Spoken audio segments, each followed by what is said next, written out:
Dr. Postel, there have been national reports this morning that identify coach number 2 as Rick Pitino. Are those reports accurate? I can't comment on an ongoing investigation that's being conducted by the FBI and the U.S. Attorney's Office. I think when they're prepared, they will probably continue to amend their documents and gradually replace some of the numbers with actual names. But it's not our position to do that because they're their documents. But you said yesterday that you did know the identities of Coach 1 and Coach 2, so why can't you confirm or deny that one of those is Rick Pitino?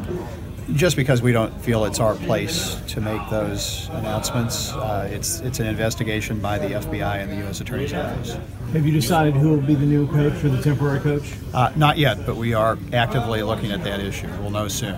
Yesterday you said 48 hours. Is that the timeline still holding up for both the interim AD and coach? I'm still hopeful that we'll have some information by tomorrow. Are the accreditation issues resolved? Is that your... Well, they can't be resolved until the SACS board meets and votes. Okay, and so at this point we have recommendations and a draft report, but the actual resolution occurs when the SACS board meets in December and reviews the material, and they're the ones that make the determination. How is the AD search going at this point? Well, there's no AD search because there's an incumbent. We didn't fire anyone yesterday, so you wouldn't do a search at that point. But we would be talking to individuals about potentially serving as an interim athletic director. Auburn University has offered to refund all the season ticket people who bought season tickets for this year. Is that something U of L is considering, or have you even thought about that right now? We haven't thought about that. We're intending to have a robust men's basketball season. I don't see why that would not be the case. We have an excellent group of players, and they're the ones that play the game. So I don't know why we wouldn't have a basketball season. Dr. Postel, this morning the Kentucky Supreme Court ruled that the Attorney General's challenge to the governor's overhaul of the U of L board was moot. Do you think that assists the university's attempt to get on the right footing with accreditation?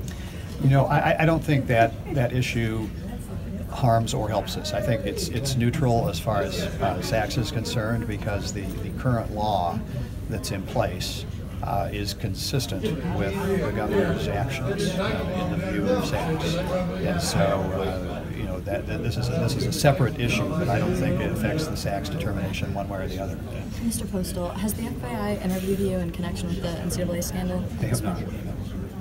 U.S. Attorney? No. Have you been in touch with the FBI at all since learning of the investigation? We have not been contacted by the FBI. What do you think of the fact that you've not been in touch with the FBI since this came out, that everything you've learned is through either media reports or, we would assume, interviews with people at the university?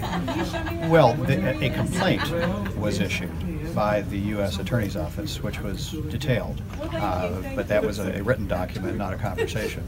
Have you moved to dismiss any other coaches from the coaching staff of the U of L men's basketball team? Not yet. That would be a decision by the interim athletics director. I know that you won't comment on whether Coach Pitino is coach number 2 in that indictment, but do you know who the coaches are that were numbered in that indictment? We believe that we know, yes. They've given us enough information that we can make that determination. Have they been forthcoming to you to explain what may or may not have happened and what their roles were? Not completely. The investigation is still ongoing. But are the coaches at least talking to you and telling you their side of the story? We have not conducted our own investigation at this point. Do you know when that might start?